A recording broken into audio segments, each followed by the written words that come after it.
Alors, OTEP à la famille Kémit, OTEP à tous et à toutes.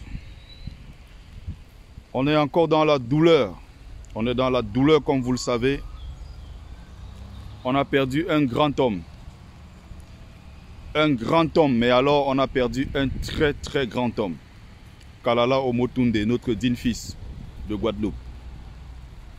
Notre digne fils du continent. Ce digne fils qui a su, comme beaucoup de millions, se reconnecter au continent africain. Il ne l'a pas fait à moitié. Il a fait à 1000%. Il s'est donné à fond pour ce continent. Il s'est donné à fond pour le peuple noir. Son travail consistait à éveiller les consciences, à mettre à nu les mensonges, les manipulations et les falsifications des Occidentaux et le monde arabo-musulman. Bref, tout le reste du monde contre l'Afrique.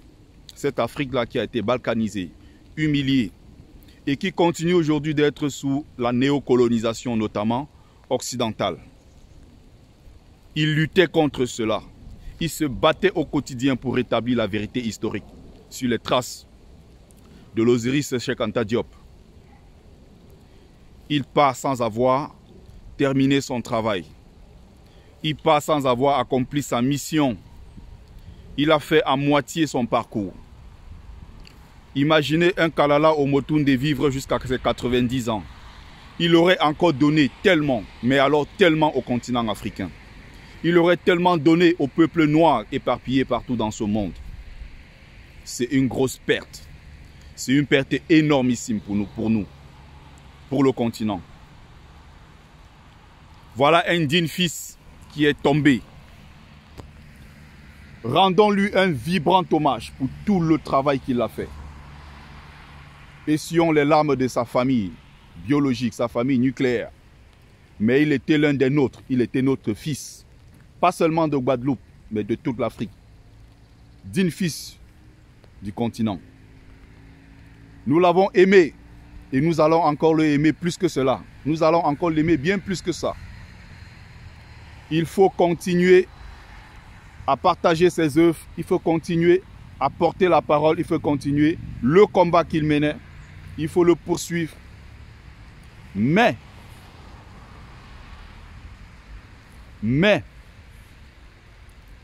il va falloir être très très prudent.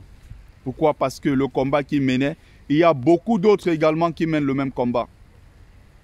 C'est le cas de Franklin Nyamsiwa Cameroun, c'est le cas du Sèche Kovi Regmire, c'est le cas de Bouembambon, c'est le cas de Nissim Laskoni, c'est le cas de la plupart de ces gens qui mènent cette lutte contre la domination occidentale. Je pense à nos frères les Kémi, je pense à Egunchi, je pense à Nathalie Yam, je pense à tous ces gens. Et je pense surtout aux brillants auteurs, des scientifiques.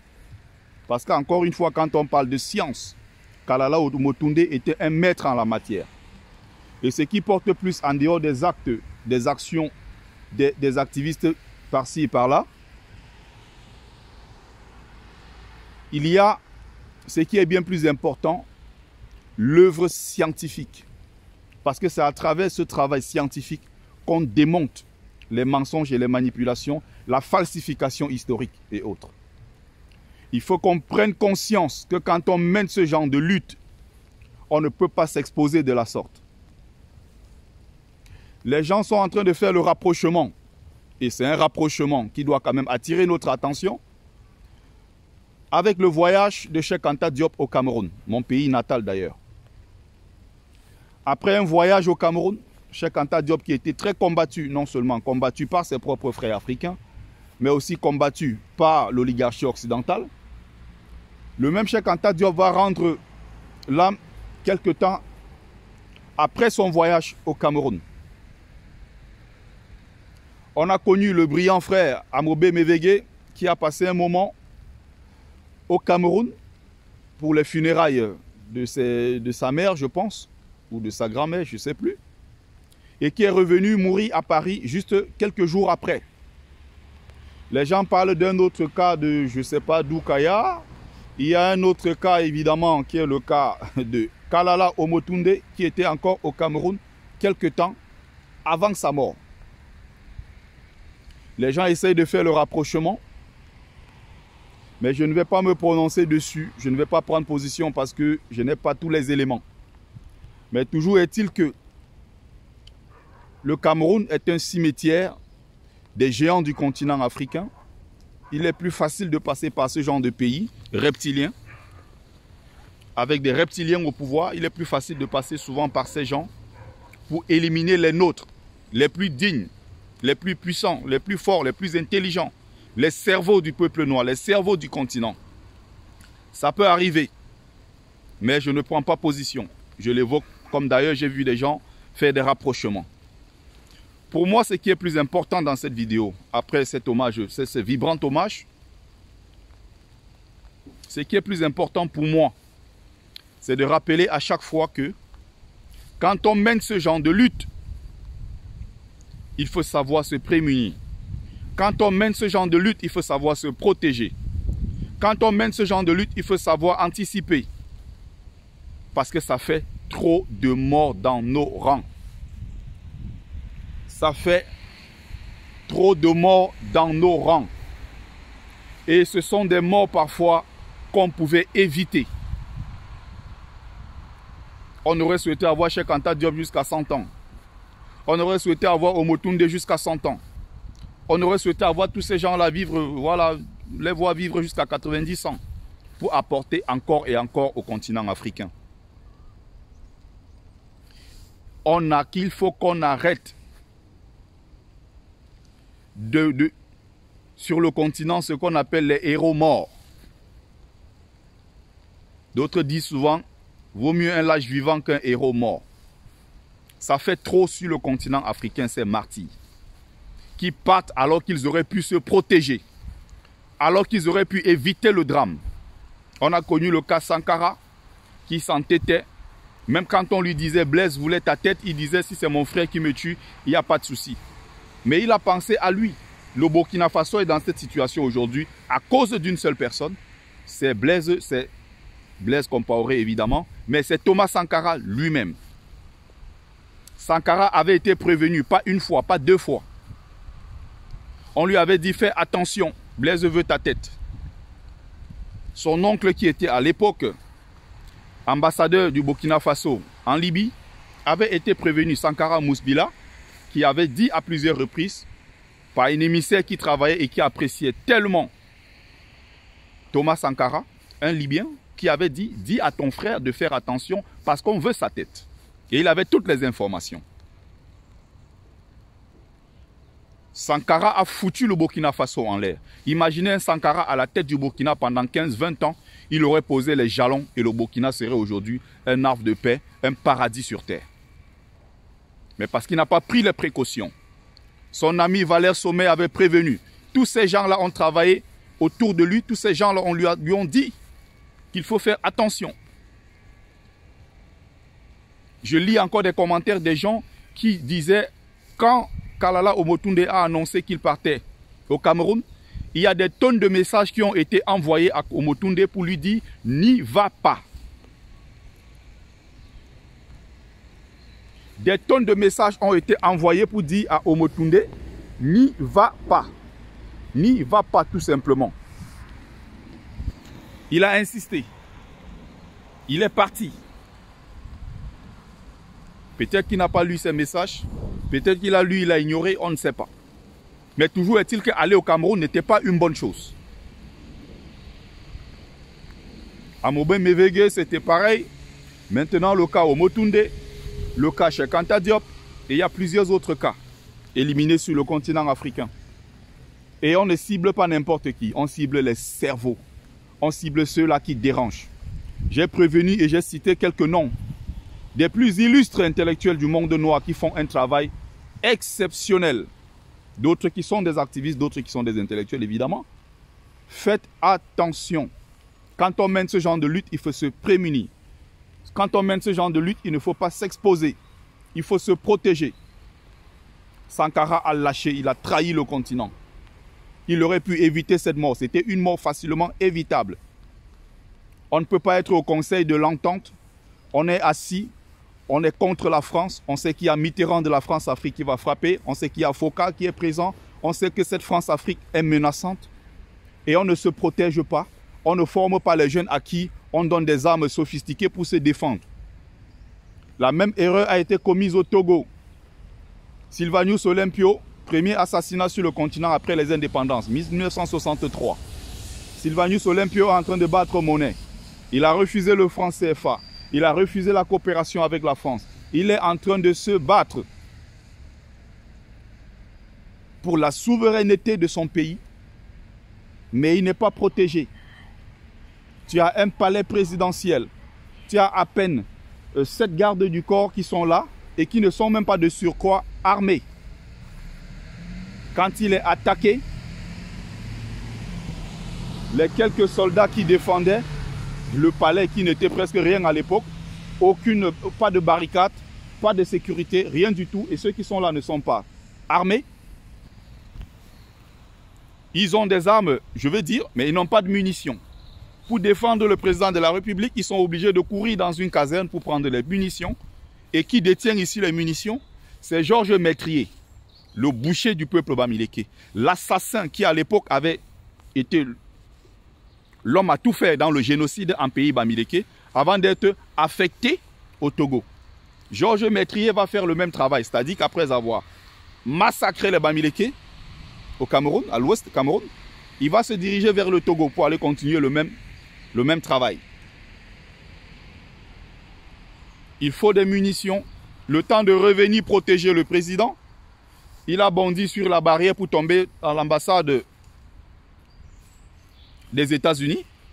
L'ambassade des États-Unis étant en collaboration directe avec la France, ce sont les pays occidentaux.